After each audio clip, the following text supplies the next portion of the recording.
Почитувани граѓани, почитувани новинари, субвенциониран оброк е последната во низата мерки кои СДММ и СДСМ ги превземаат за подобрување на студентскиот стандард и младинските политики во целост. По поднесената иницијатива на Социјалдемократската младина на Македонија, Собранието ги усвои измените и дополнувањата на Законот за субвенциониран студентски оброк.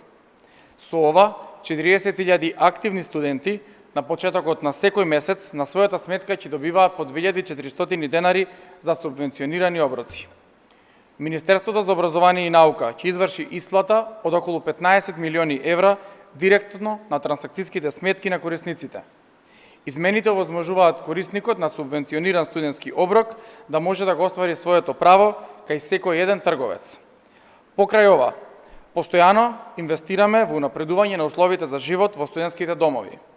Минатата година заврши целосното реновирање на најголемиот студентски дом Гоце Делчев.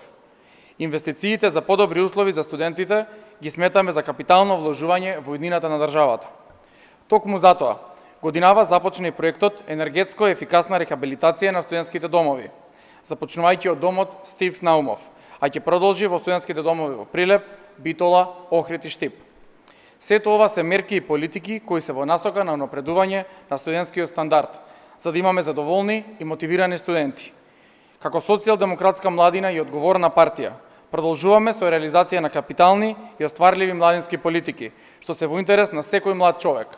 Обезбедуваме европски стандарди за студирање и работа дома, во својата татковина. Ви благодарам.